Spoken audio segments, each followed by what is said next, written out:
말씀의 제목이 올바른 전제와 변증, 좀 어려운 제목인데 뭘 말하고자 하는 건가? 우리는 하나님이 살아계신 것과 성경이 살아계신 하나님의 말씀이라는 것을 어떻게 알 수가 있는가? 어떻게 알 수 있어요? 하나님이 살아계신 걸 어떻게 알 수 있습니까? 또 성경이 하나님 말씀이라는 걸 어떻게 알 수 있습니까? 성경이 진리라는 걸 어떻게 알 수가 있습니까? 이 문제는 대단히 중요한 문제인 것입니다. 이 철학에서는 이런 주제를 가리켜서 인식론이라고 부릅니다. 이 철학의 3대 부분이 존재론, 그리고 인식론, 그리고 윤리학, 이 세 가지가 철학의 3대 부분이에요. 예를 들어서 하나님이 존재하시는가? 이런 문제를 다루는 것은 존재론입니다. 온톨로지. 그리고 하나님이 살아계시면 그걸 어떻게 알 수 있는가? 그것은 인식론이에요. 에피스테몰로지, 인식론. 그리고 하나님이 살아계신다면 인간은 살아계신 하나님 앞에서 어떻게 살아야 되는가? 그것이 윤리학이에요. 에틱스. 그러니까 철학은 결국 고전적인 철학은 3대 영역입니다. 존재론과 인식론과 윤리학.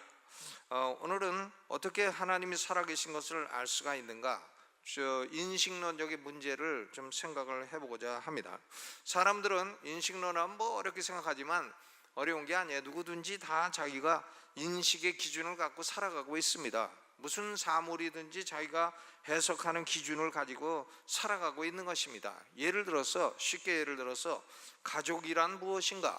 이러면 사람마다 다 기준이 있는 거예요. 가족이란 한 남자와 한 여자가 결혼을 해서 부부가 되고, 그리고 자녀를 낳고, 그리고 서로 격려하고 위로하며 살아가는 게 가족이다, 이렇게 생각을 하죠. 그러나 이것은요 오늘날 와서 많이 바뀌고 있어요.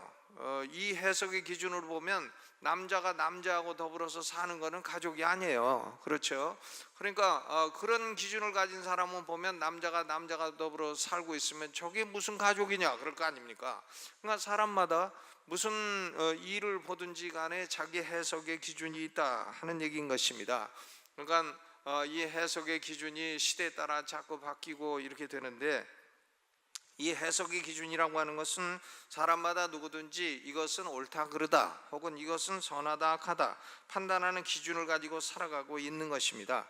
이런 인식의 기준 혹은 판단의 기준, 해석의 기준, 이것을 가리켜서 그 사람이 가지고 있는 전제라고 부르는 것이에요. presupposition, 전제입니다. 그러니까 사람은 가지고 있는 전제가 다 있는 거예요. 그 전제가 그 사람의 지식의 출발점인 것입니다. 그 사람의 지식의 기본이 바로 그 사람이 가지고 있는 전제인 것입니다.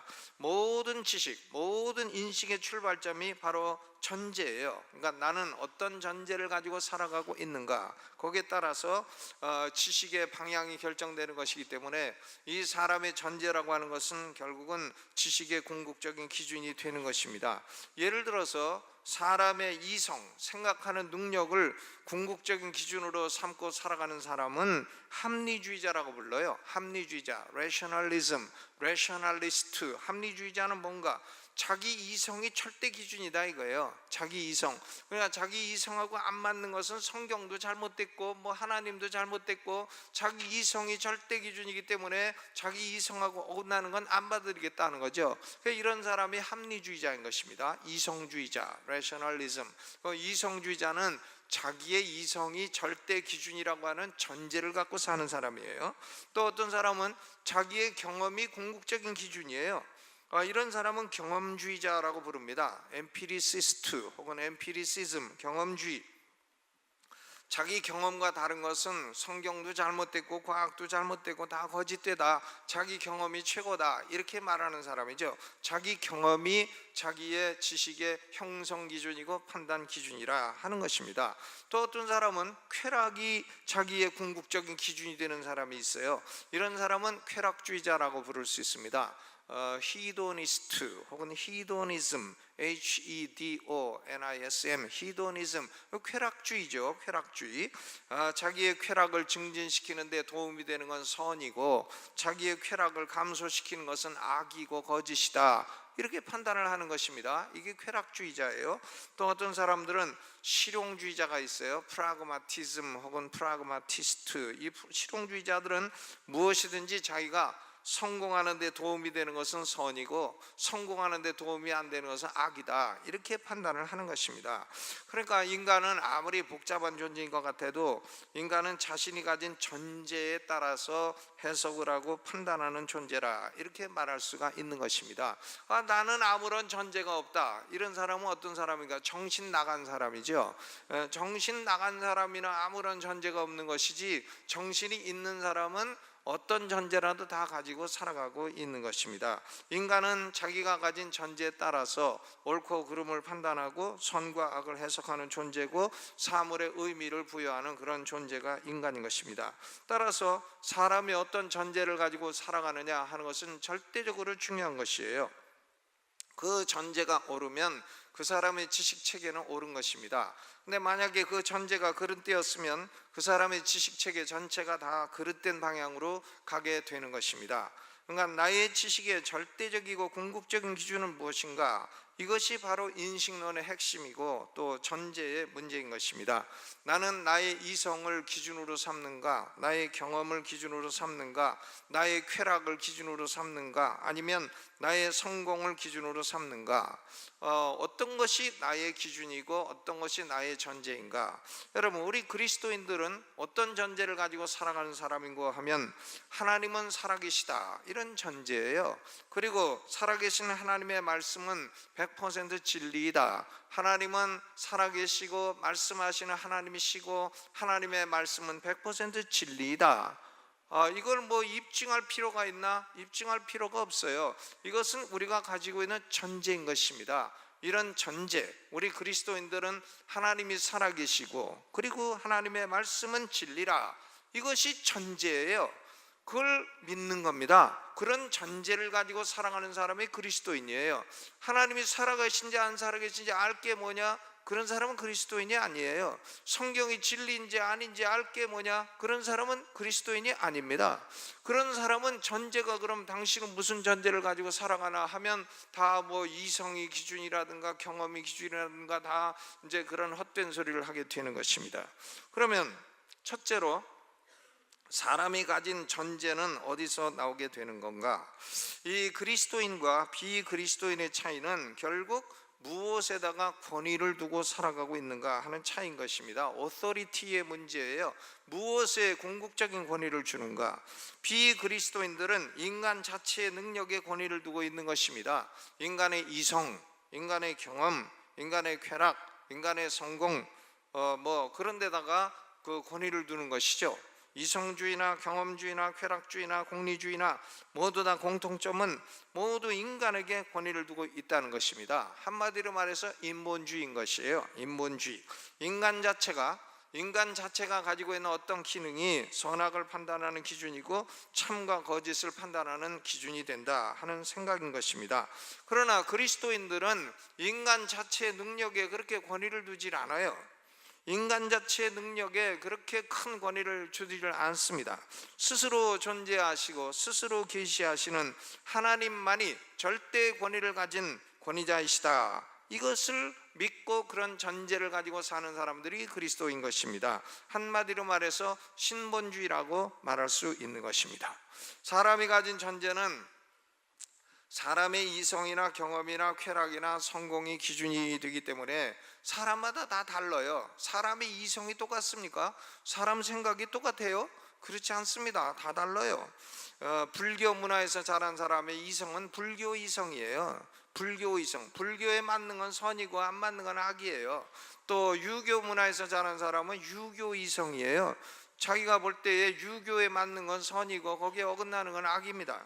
그리고 또 공산주의, 그런 데서 자라는 사람은 공산주의 이성을 갖고 있어요.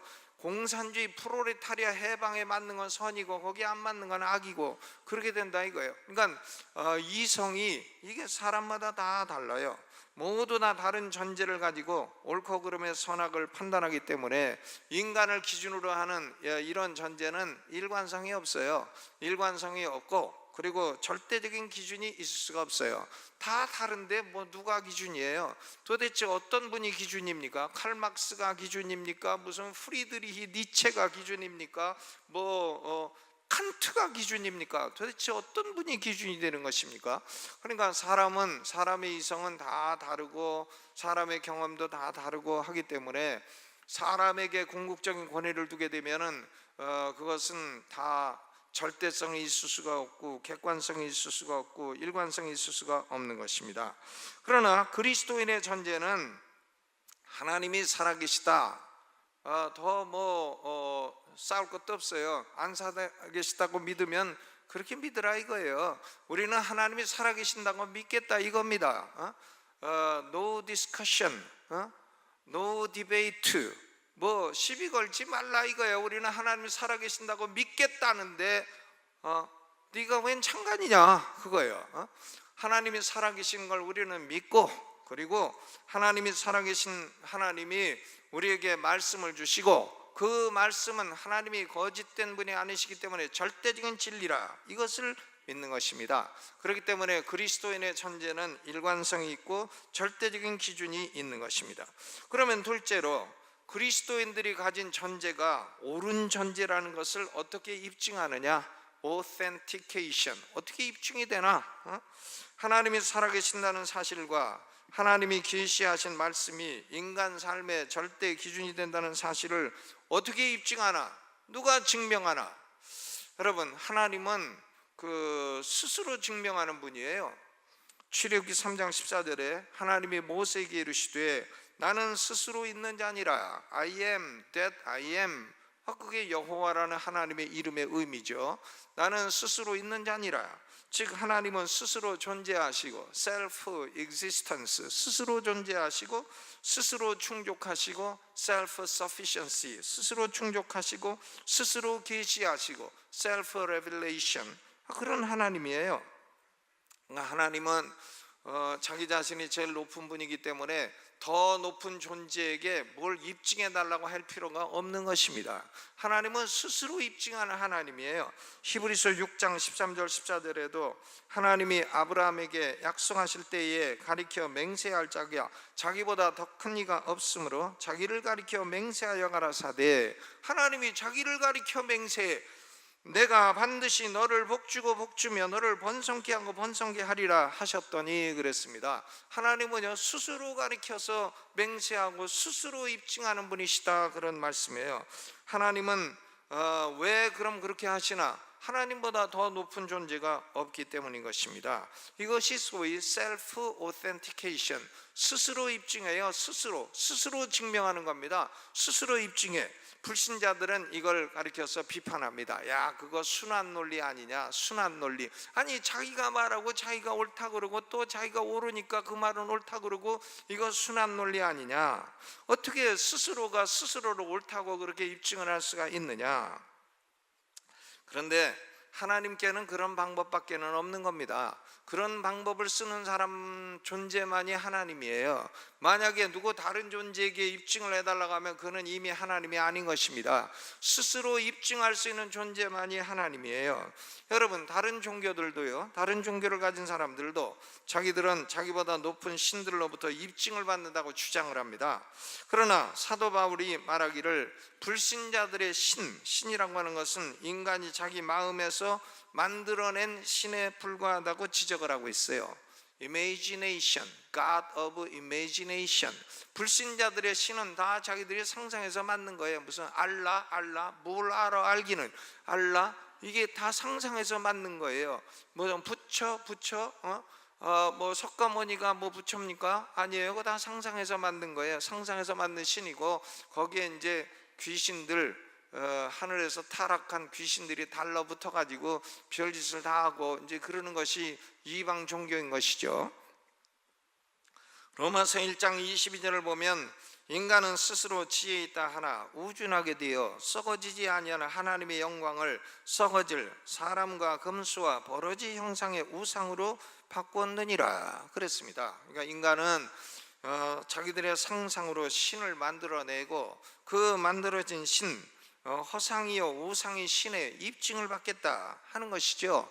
그러니까 이것은요 인간이 신을 만들어내고 그 신으로부터 입증을 받겠다 하는 것이기 때문에 이것은 도리어 교활한 의미의 순환 논리인 것입니다. 순환 논리예요. 결국은 순환 논리인데 자기보다 높은 존재에게 입증을 받겠다 하지만 그 높은 존재가 자기가 만든 존재라 이거예요. 그러니까 이것은 결국 순환 논리고, 순환 논리지만 교활한 순환 논리다, 그런 얘기인 것입니다. 하나님은 그렇게 교활하지 않아요. 하나님은 교활한 분이 아닙니다. 하나님은 내가 하나님이고 나보다 더 높은 존재가 없으니까 내가 내 말한 것을 나 스스로 증명한다, 알겠냐? 그거죠. 하나님이 우리에게 그렇게 말씀하시는 거예요. 그러니까 하나님의 셀프 오센티케이션, 스스로의 입증은, 그것은 하나님의 하나님 되심을 증명을 하는 것입니다.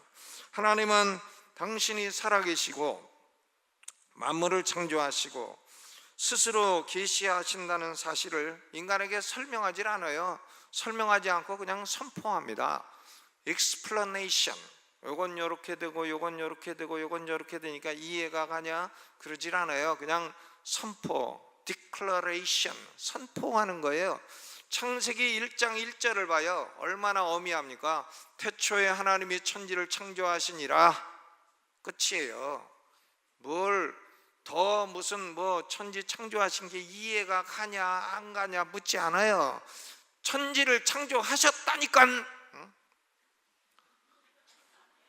뭔 잔소리가 많냐. 선포하는 거예요. 선포, declaration. 그렇죠. 그러면 시편 19편 1절에도 하늘이 하나님의 영광을 선포하고 궁창이 그 손으로 하신 일을 나타내는도다. 하늘이 하나님 계신 걸 이해가 가냐, 이해를 시키려고 하질 않아요. 하나님의 영광을 선포해. 그냥 선포하는 거예요. 하나님이 천지를 만드셨다, 네가 만들었냐? 물어보는 거죠. 하나님이 하늘에서 그 영광을 선포하시는 겁니다. 그렇죠. 여러분 가끔 하늘을 봐요. 하늘을 보면 구름도 보이고 달도 보이고 별도 보이고. 여러분이 만들었습니까? 클린턴이 만들었습니까? 트럼프가 만들었습니까? 누가 만들었습니까? 아인슈타인이 만들었습니까? 아니죠. 어림도 없는 거예요. 하늘의 하나님이, 하늘이 하나님의 영광을 스스로 선포하고 있는 것입니다. 사도 베드로도요, 자신의 경험을 막 얘기해.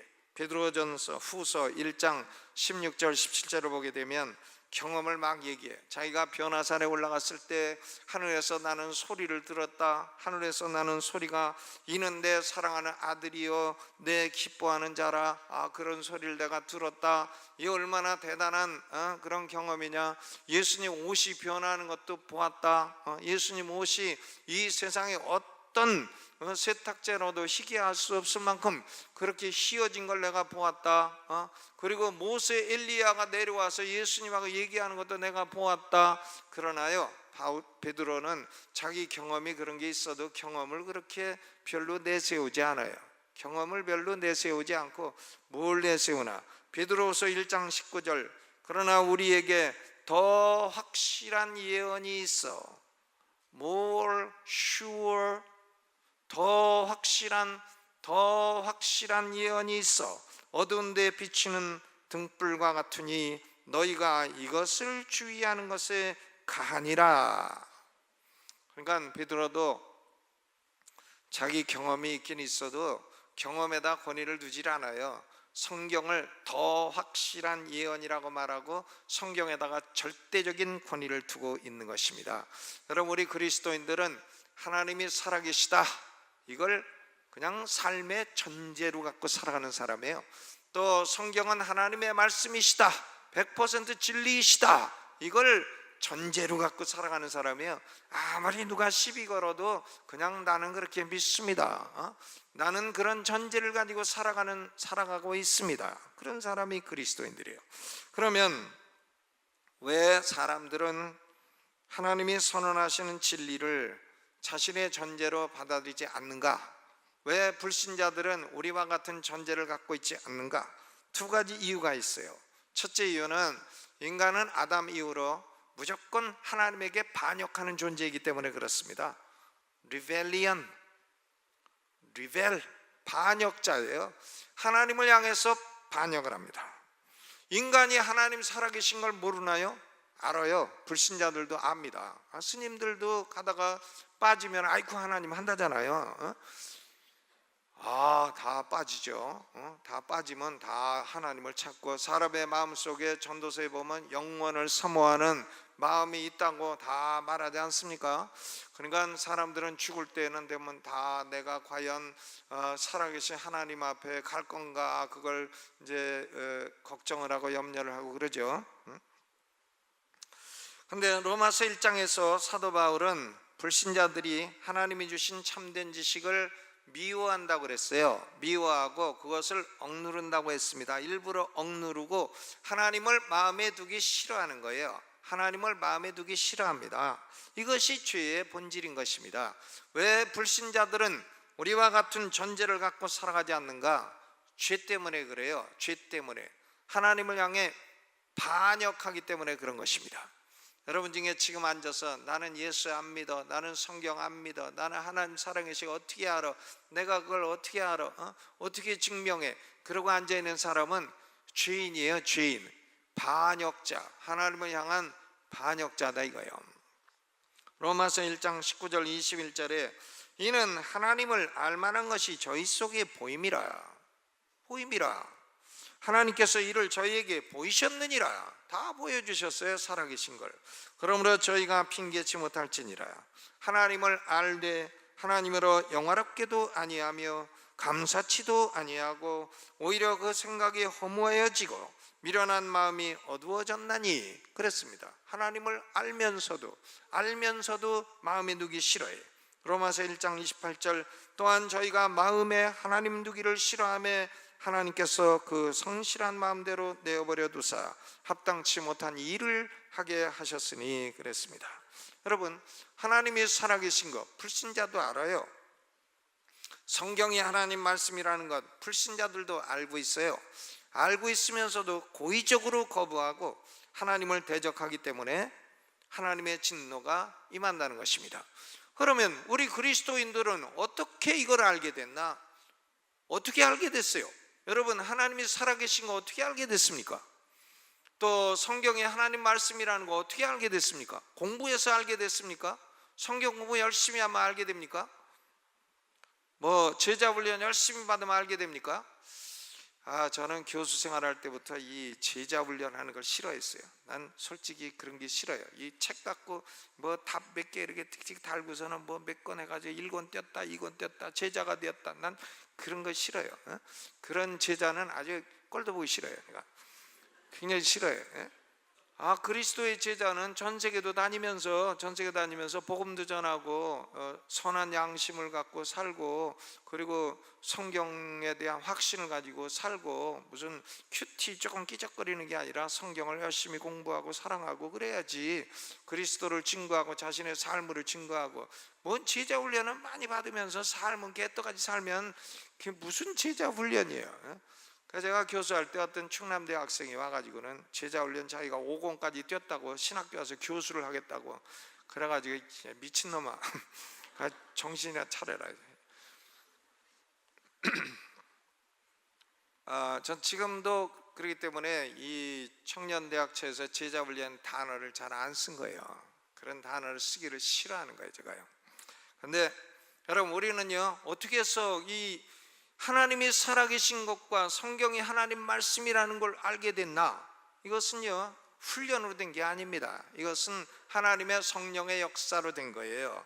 베드로전 3장 15절 우리가 읽은 본문 전반부에 보니까 너희 마음에 그리스도를 주로 삼아 거룩하게 하고, 너희 마음에 그리스도를 주로 삼아 거룩하게 된 사람만이 복음을 증거할 수 있고 복음을 변증할 수가 있다, 그런 얘기인 것입니다. 다른 말로 하면 거듭난 사람만이 그런 전제를 가질 수 있다는 얘기예요. 불신자들은 거듭나지 못했기 때문에 올바른 전제를 가질 수가 없는 것입니다. 거듭난 사람만 올바른 전제를 갖고 살아갈 수가 있는 것이에요. 그리스도인들이 하나님의 살아계신 것을 알고 성경이 절대적인 진리라는 전제를 갖게 된 것은 이게 성령의 역사인 것이고 큰 하나님의 은혜라는 거예요. 큰 하나님의 은혜고, 저절로 자연적인 지식으로 알게 된 것이 아니라는 거예요. 머리가 좋아서 알게 된 게 아니라는 겁니다. IQ 좋아가지고 뭐 서울대학을 나면 합니까? 아닙니다.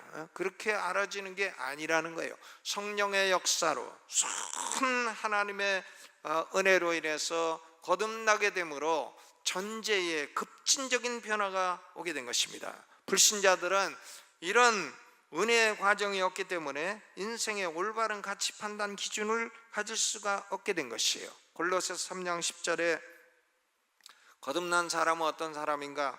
새 사람을 입었으니 이는 자기를 창조하신 자의 형상을 조차 지식에까지 새롭게 하심을 받는 자니라 그랬습니다. 여러분, 사람이 거듭나게 되면 이 지식이 새로워져요. 지식의 근원이 새로워지기 때문에 지식이 새로워져요. 판단 기준이 달라지기 때문에 지식이 새로워지는 것입니다. 전에는 성경을 우습게 여기고 하나님을 우습게 여기고 교회 다니는 사람을 우습게 여기고 목사하면 아주 업신 여겨, 목사하면 아주 깔고 뭉개도 되는 사람인 줄 알고 내가 한번은 목회할 때 전도하러 나갔더니 나는 목사의 미움도 싫습니다 그러더라고. 미움도 싫대. 미움도 싫어. 그러더니 어느 날 그 사람이 부부싸움을 대판하고 밤 12시에 부부싸움을 대판하더니 그걸 자기 힘으로 해결할 수 없으니까 나한테 전화를 했어. 그래서 밤 12시에 가갖고 성경에 손 얹고 손 얹으시오 하니까 얹더라고. 부끄럽습니다 따라세요. 그러니까 부끄럽습니다 따라. 밤 12시에 이렇게 대판 부부싸움을 해서 부끄럽습니다 따라서 하라니까 따라서요. 용서합니다 하니까 용서합니다 따라서요. 그래가지고 화목했어요. 아니 자기 부부싸움 하나 제대로 밤 12시에 해결도 못하는 사람이 뭔 목사가 그렇게 싫다고 난리야. 죽게 되니까 목사 부르면서. 그래가지고 그 사람이 제가 그로부터 한 10년 뒤에 그 동네를 다시 방문했더니 가방을 하나 사줬어요. 그때 부부싸움 말려줘가지고 고맙다고 가방 하나 싼 가방 하나 사줬어요. 명품 아닌 거. 그렇죠. 여러분, 이게 사람이 지식의 전제가 새로워지지 않으면 하나님이 살아계신 걸 알 수 없어요. 그리고 성경이 하나님 말씀이라는 걸 알 수 없어요. 거듭나지 않고서는 그걸 알 수가 없어요. 거듭나지 않은 사람은 하나님 나라를 들어갈 수도 없거니와 볼 수도 없어요. 거듭난다고 하는 것은 사람의 훈련이 되는 게 아니에요. 거듭나는 것은 오로지 하나님의 은혜로 되는 것이에요. 여러분이 이 시간에 나와서 예배하고 나는 성경이 하나님 말씀이라고 믿고 내 인생의 절대 기준은 성경입니다, 이렇게 말할 수 있다면 그것은 여러분이 은혜를 받았다는 증거인 것입니다. 아멘. 하나님의 큰 은혜예요. 이 세상에 수없이 많은 사람들은 그런 은혜를 받지 못하고 살아가고 있고, 올바르지 않은 전제를 무슨 큰 잘난 사람인 것처럼 막 떠들고 책으로 써내고 텔레비에 나와서 떠들고 온갖 잡소리 헛소리를 떠들고 있는 거예요. 전제가 아주 잘못된 사람이에요. 아주 잘못된 사상을 사람들에게 자기가 옳은 것처럼 말하고 있어요. 그러나 우리 그리스도인들은 성경이 절대 내 삶의 권위인 줄로 믿으시길 바랍니다. 그렇죠? 여러분 그러십니까? 성경이 말씀하시면 절대 옳고 성경이 아니라 하면 절대 아니고, 나는 내 삶의 철학은 뭐냐? 성경이 기준이다. 내 삶의 전제는 뭐냐? 하나님이 살아계신 걸 내가 믿고 의지하고 살아가는 게 내 삶의 전제다. 아멘. 이건 시비 걸지 말라 이거예요. 내가 어떻게 해서 그렇게 된지는 몰라도 내가 거듭나고 나서 그렇게 됐다 이겁니다. No discussion, no debate, no 시비. 그렇죠. 그러니까 우리 그리스도인들은 어떤 사람인가? 올바른 전제를 가지고 사는 사람이에요. 그러면 오늘 사도 베드로는 무슨 얘기를 하나? 올바른 전제를 가지고 사는 사람은 이 진리를 변증하고 살아야 된다, 그런 얘기죠. 베드로전서 3장 15절 중반 후반의 말씀 보면, 너희 속에 있는 소망에 관한 이유를 묻는 자들에게는 대답할 것을 항상 예비하되 온유와 두려움으로 하라. 시비 걸고 싸우는 자세로 하지 말고 온유와 두려움으로 하되, 너희는 왜 그리스도인들인 너희는 왜 하나님이 살아계시다고 믿고 또 왜 너희는 그 어려움 가운데서도 기뻐하고 뭐 천국 간다고 하고 그렇게 살고 있느냐, 이거를 물어보면 대답할 것을 예비하라는 거예요. 대답한다 라고 한 말은 헬라 말로 아폴로기아라고 돼 있어요. 여기서 이제 아폴로지라고 하는 영어 단어가 나왔는데, 이게 이제 변명이라는 말이죠. 변명. 근데 변명, 아폴로기아는 잘못한 일이 있는데 그걸 둘러대고 변명한다, 그런 뜻이 아닙니다. 성경의 변명은 그런 뜻이 아니고, 아폴로지, 뭐 잘못했는데 미안합니다, 잘못했습니다, 사과합니다, 그런 게 아니고 디펜스를 한다, 변호하고 방어한다는 거예요. 진리를 변호하고 방어한다는 얘기인 것입니다. 신약성서에 이 단어가 여러 번 사용되었어요. 변명한다고 번역이 되어 있습니다. 사도행전 22장 1절에도 사도 바울이 유대인 핍박자들 향해서 부형들아, 내가 지금 너희 앞에서 변명하는 말을 들으라.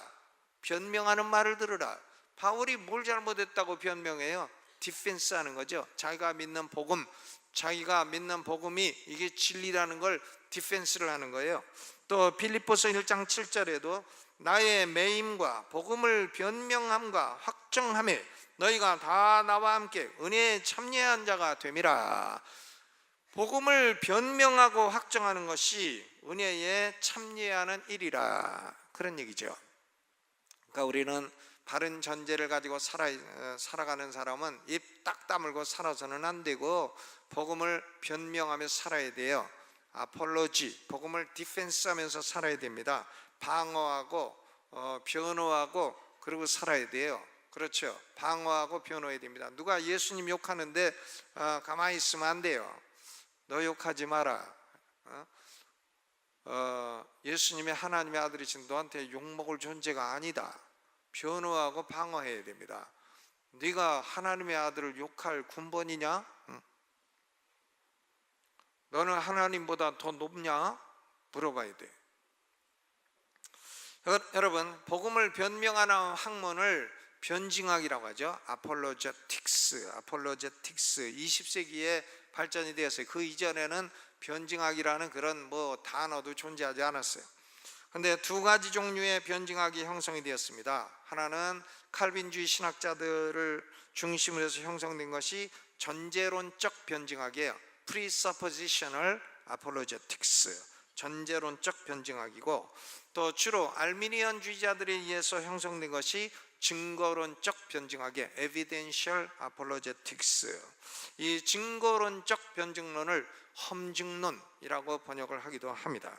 그런데 증거론적 변증론은 이런 겁니다. 예를 들면 변증하는 사람이 중립의 입장에 서 있는 거예요. 중립의 입장에 서서 창조의 증거가 이런 게 있고 이런 게 있고 이런 게 있고 이런 게 있고, 뭐 산속에 무슨 노아의 방주도 있고 산속에 물고기 뭐 화석도 있고, 또 이걸 갖다가 무슨 방사능으로 뭐 해보니까 몇 년이 나오고, 다 이런 게 다 창조의 증거가 아니냐.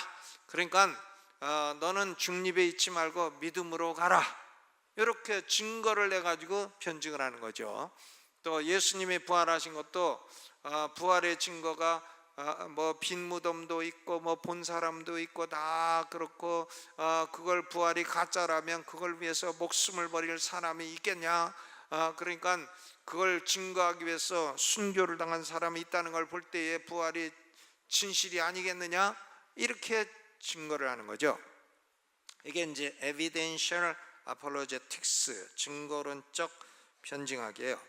근데 이 증거론적 변증학은 일단 중립에서 시작을 해요. 중립에서 시작하고 증거를 다 찾아가지고 창조가 옳다, 부활이 옳다, 이렇게 이제 믿겠다는 거죠. 그러나 칼빈주의자들은 그런 방식을 취하지 않아요. 물론 증거가 있다고 하면 좋아요. 그럼 그건 다 인정해요. 증거도 뭐 도움이 된다고 생각을 해요. 그러나 근본적으로 칼빈주의자들은 이 사람이 뭐 증거를 낸다고 해서 믿는다고 생각하지 않는 것입니다. 칼빈주의자들은 일단 전제를 가지고 하나님이 살아계신 것 우리는 그런 전제를 갖는다. 우린 그걸 믿는다. 아멘. 왜 믿냐? 몰라. 믿어졌다 이거예요. 성령의 역사로 내가 믿어졌다 그거죠. 믿고 하나님 말씀이 진리다. 어떻게 증명해? 몰라. 증명 못해. 그래도 나는 그게 믿어진다 이거죠. 그런 전제를 가지고, 이 두 가지 전제를 가지고 전제를 확신하며 변증을 하는 것입니다. 이것이 전제론적 변증이에요. 칼빈주의자들은 증거를 배척하진 않아요. 창조과학자들이 창조 증거를 많이 낸다 배척하지 않아요. 그러나 그런 걸 아무리 내도 그런 걸 가지고 사람이 구원받고 믿는 건 아니라고 생각하는 거예요. 사람이 구원받고 믿는 것은 오로지 성령의 역사로, 오로지 성령의 역사로, 오로지 하나님이 택한 자에게 은혜를 주실 때에만 가능하다고 믿는 겁니다. 택한 자에게 하나님이 거듭나는 은혜를 주실 때, 거듭나는 은혜는 어떻게 오는 건가? 바람처럼 오는 거예요. 바람처럼 와서 바람처럼 가. 그대 이름은 바람이야. 바람인데 그 바람이 지나가고 나면 사람이 변하는 거예요. 사람이 변해. 전제가 변하고 지식의 기본이 변하고 다 변해. 나는 28살 때 그런 변화를 경험했어요. 그리고 내 인생의 전제가 다 바뀌게 되었어. 지금까지도 나는 내가 가지고 있는 전제가 옳다고 확신하고 있어요. 어떻게 그걸 믿게 됐나? 몰라. 그냥 예배드리다가 변화가 왔어. 내가 예배드리다가. 여러분, 그러니까 칼빈주의자들은 하나님이 존재하신다는 걸 논리적으로 증명하려고 하질 않아요. 신학교 가면은 이 신존재 증명이라는 걸 공부를 해. 무슨 목적론적 증명, 윤리론적 증명, 뭔 증명 하는데 다 공부하고 다 까먹었어.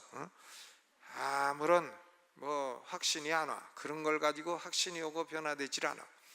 논리적으로 하나님의 존재를 증명해. 옛날 스콜라 신학자들이 했던 것처럼 아무 소용없어. 다 까먹어. 다 까먹고 그런 걸로 변화가 오질 않아.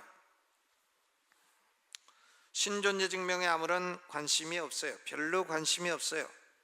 그리고 칼빈주의자들은 나는 예배드리다가 예수를 믿고, 나는 예배드리다가 하나님을 만나게 되었고, 그리고 나는 하나님이 살아계신다는 것을 믿게 되었고, 하나님 말씀이 진리라는 것을 믿게 되었다. 이런 전제를 가진 존재가 되었다. 나는 이제 이 전제를 선포하며 살겠다 이거죠. 선포를 하겠다. 사람들한테요, 하나님이 살아계십니다. 예수 그리스도가 하나님의 아들입니다. 예수 그리스도를 구주로 믿으면 죄 사함을 받습니다. 예수 그리스도를 구주로 믿으면 영생을 얻습니다. 그걸 그냥 설명할 거 없어요. 그냥 선포하면 돼요. 선포하면, 그러면 들을 귀 있는 사람은 듣는 거고요, 안 듣는 사람은 지옥 가는 거예요. 들을 귀 있는 사람은 들을지어다고 성경이 말하고 있잖아요. 하나님의 택하심을 받은 사람들은 그리스도인들의 전제를 받아들이게 되고 그리스도를 주로 삼아, 그리고 자신의 전제에도 변화가 오게 되어서 이제부터는 그리스도를 변증하며 살아가는 그런 사람이 되는 것입니다. 이제 결론을 맺으려고 합니다. 여러분에게 묻습니다. 나는 어떤 전제를 가지고 살아가는가? 나는 지식에까지 새롭게 하심을 입었는가? 이걸 스스로 질문해 봐야 돼요. 앉아가지고 예배드리면서도 아니 옳시다, 아니 옳시다, 마음에 하나님 두기를 싫어해. 하나님이 마음에 둘라고 하면 허이 물러가라고 해. 하나님 물러가라. 나는 하나님 마음에 두기 싫고 내가 내 주먹을 믿고 삽니다. 내 돈을 믿고 삽니다. 그러잖아요. 별로 믿을 것도 아닌 그런 걸 믿고 살겠다 하는 거 아닙니까? 그러니까 여러분, 나는 어떤 전제를 가지고 살아가는가? 하나님의 살아계심을 믿습니까? 네. 아멘 해야죠. 성경이 100% 진리임을 믿습니까? 아멘 해야 돼요. 무조건 평생 성경을 기준으로 살아가야 돼요. 말씀이 기준이 되어야 됩니다. 말씀하고 어긋나는 것은 잘못된 거예요. 말씀과 맞는 것은 진리예요. 말씀과 어긋나는 건 비진리예요. 성경이 절대 기준이에요.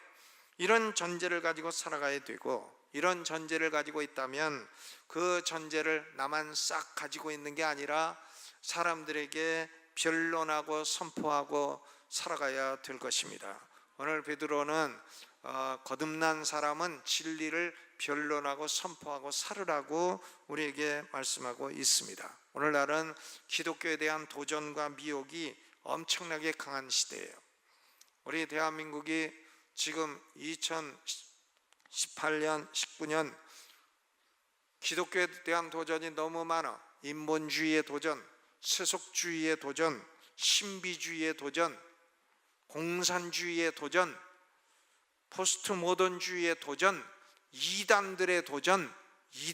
이단들은 무슨 어떤 이상한 촌스럽게 생긴 이상한 놈들 몇 놈 세워놓고서는 그걸 무슨 절대 기준이라고 자꾸 따라가고 있어. 이 생기기도 엄청나게 나보다 못생겼더만. 응? 야, 그런 놈들을 세워놓고서는 뭘 절대 기준이라고 따라가고 있어요. 웃기는 전제인 것입니다. 웃기는 전제예요. 그런 것이요. 우리는 성경과 하나님 말씀 그리고 하나님 이런 절대 전제를 가지고 올바른 전제를 가지고 평생 올바른 지식을 형성하고 올바르게 변증하며 살아가는 여러분 되시기를 주님의 이름으로 축원합니다.